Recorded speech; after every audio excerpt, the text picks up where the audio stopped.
बांग्लादेश जो कभी south Asia की टेक्सटाइल सुपर पावर कहा जाता था, आज वही देश अपनी सबसे बड़ी इंडस्ट्री को बचाने के लिए जूझ रहा है। और दूसरी तरफ भारत, वो देश जो कई सालों तक चीन और बांग्लादेश के पीछे छुपा रहता था, आज ग्लोबल टेक्सटाइल मार्केट में एक नया राजा बनकर उभर रहा है। साथियों, क्या बांग्लादेश की बर्बादी की वजह भारत है? क्या टेक्सटाइल इंडस्ट्री का बादशाह अब भारत है? और क्या ये सिर्फ एक ट्रेड युद्ध है या इसके पीछे कुछ और भी बड़ा जियोपॉलिटिकल खेल चल रहा है? चलिए शुरू करते हैं भारत बांग्लादेश टेक्सटाइल वॉर की पूरी कहानी। नमस्कार साथियों, मैं गौरव तेवतिया और आप लोग देख रहे हैं टीटीआई स्टडी। साथियों, दुनिया की सस्ती और मास टेक्सटाइल प्रोडक्शन की बात हो तो बांग्लादेश ने कई सालों तक सबको पीछे छोड़ा। गारमेंट एक्सपोर्ट से बांग्लादेश को हर साल अरबों डॉलर की कमाई होती थी, जैसे H&M, Zara, Walmart, Levi's etcetera. ये सभी वेस्टर्न ब्रांड्स अपनी फैक्ट्रीज बांग्लादेश में लगाते थे, क्योंकि यहां लेबर सस्ती रहती है, उत्पादन तेजी से होता है, जीरो टैरिफ रहता है और जीरो टैरिफ वाला EU मार्केट एक्सेस मिलता है। ये सब चीजें बांग्लादेश को एक टेक्सटाइल पावर हाउस बनाती थी। लेकिन फिर अचानक कुछ ऐसा हुआ जिसने इस पूरी टेक्सटाइल एम्पायर को हिलाकर रख दिया। 2024 में जब बांग्लादेश में राजनीतिक बदलाव हुआ, शेख हसीना की सरकार गई और नई सरकार आई, तभी से इंस्टेबिलिटी शुरू हो गई। सड़कें बंद, फैक्ट्रियां रुकी, फॉरेन व्यूवर्स ने धीरे धीरे ऑर्डर्स कम करना शुरू कर दिया। पॉलिटिकल इंस्टेबिलिटी ने विदेशी निवेशकों का भरोसा तोड़ा। वर्कर्स की स्ट्राइक और कानून व्यवस्था की गिरावट हुई। भारत के साथ ट्रेड टेंशन और कनेक्टिविटी में रुकावट हुई। पर असली झटका साथियों तब लगा जब वेस्टर्न व्यूअर्स ने धीरे धीरे बांग्लादेश छोड़कर भारत की तरफ देखना शुरू कर दिया। उनका रुख ही बदल गया। बांग्लादेश से न जुड़कर वो भारत से जुड़ने लगे। अब बात करते हैं भारत की एक ऐसा देश जिसने साइलेंटली टेक्सटाइल इंफ्रास्ट्रक्चर तैयार किया। 2025 के मई महीने में CITI के अनुसार भारत के वस्त्र निर्यात में 11.3% की तेज बढ़ोतरी दर्ज हुई। अमेरिका ने चीन पर टैरिफ लगाया, जिससे चीन को झटका लगा, इसलिए उसका टेक्सटाइल कम हुआ, इंडस्ट्री घाटे में जाती रही। बांग्लादेश में अस्थिरता थी, जिससे व्यूअर्स ने विकल्प ढूंढना दूसरा शुरू कर दिया। भारत का प्रोडक्शन क्वालिटी, कंप्लायंस और सर्टिफिकेशन अब ग्लोबल लेवल का हो गया है और नतीजा सितंबर 2025 में ऐसा ही चलता रहा तो ये एक्सपोर्ट 7.3% और बढ़ जाएगा और ऐसे चलता रहा तो अक्टूबर में यह आंकड़ा 24.35% तक पहुंच जाएगा। लेकिन भारत की यह टेक्सटाइल छलांग सिर्फ बाजार में ही नहीं, जमीन कनेक्टिविटी पर भी बांग्लादेश को घेरने की रणनीति का हिस्सा है। भारत ने कुछ प्रमुख ट्रेड रूट्स बंद या सीमित कर दिए हैं, जिनका सीधा असर बांग्लादेश की टेक्सटाइल एक्सपोर्ट पर पड़ा है, जैसे Petrapole, Benapole border.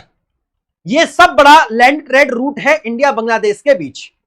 Heavy truck movement, containers सब इसी से आते जाते हैं। यहां पर कस्टम क्लियरेंस में डिले हो रहा है, पेपर वर्क टाइटनिंग और इंस्पेक्शन बढ़ा दिया गया है, जिसकी वजह से नतीजा एक्सपोर्ट रुका है, व्यूवर्स परेशान हुए हैं और बांग्लादेश तबाह हो रहा है।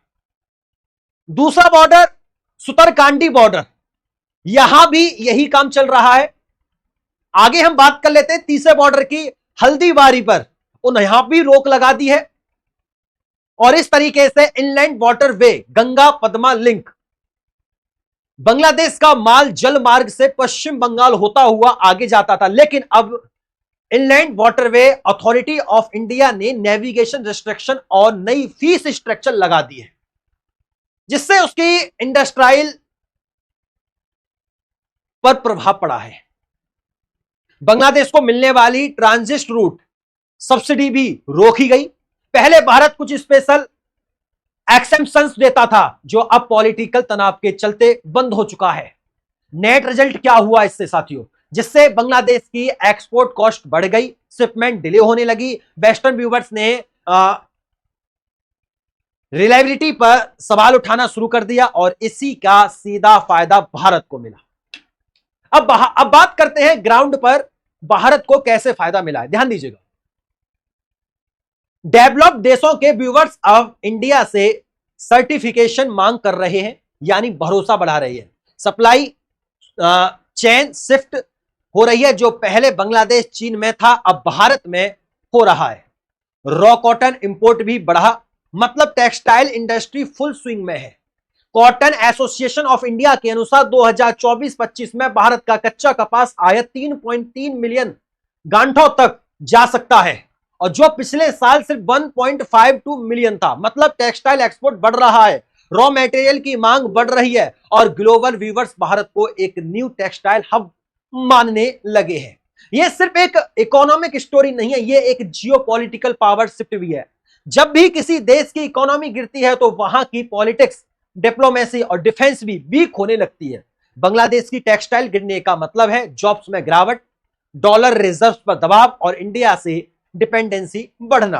अब भारत के पास एक मौका है बांग्लादेश को सपोर्ट करने का, या फिर टेक्सटाइल गेम में परमानेंट क्राउन लेने का। अब आप लोग बताइए, भारत को क्या करना चाहिए? क्या इंडिया इस मौके का यूज करके अपनी साउथ एशिया लीडरशिप और मजबूत करेगा, या टेक्सटाइल एक कपड़ा मात्र नहीं है, यह एक देश की ताकत, उसकी इमेज और उसकी इकोनॉमी का हिस्सा है। आज जब दुनिया की सबसे बड़ी कंपनियां मेड इन इंडिया टैग पर भरोसा दिखा रही हैं, तो यह सिर्फ एक सक्सेस नहीं, यह सालों की मेहनत, नीतियों और रणनीति का फल है। और बांग्लादेश को अब यह समझ आ गया है कि भारत से दुश्मनी करना उसकी इकोनॉमी के लिए बहुत भारी पड़ सकता है। अब आप बताइए, क्या भारत टेक्सटाइल सुपर पावर बन चुका है?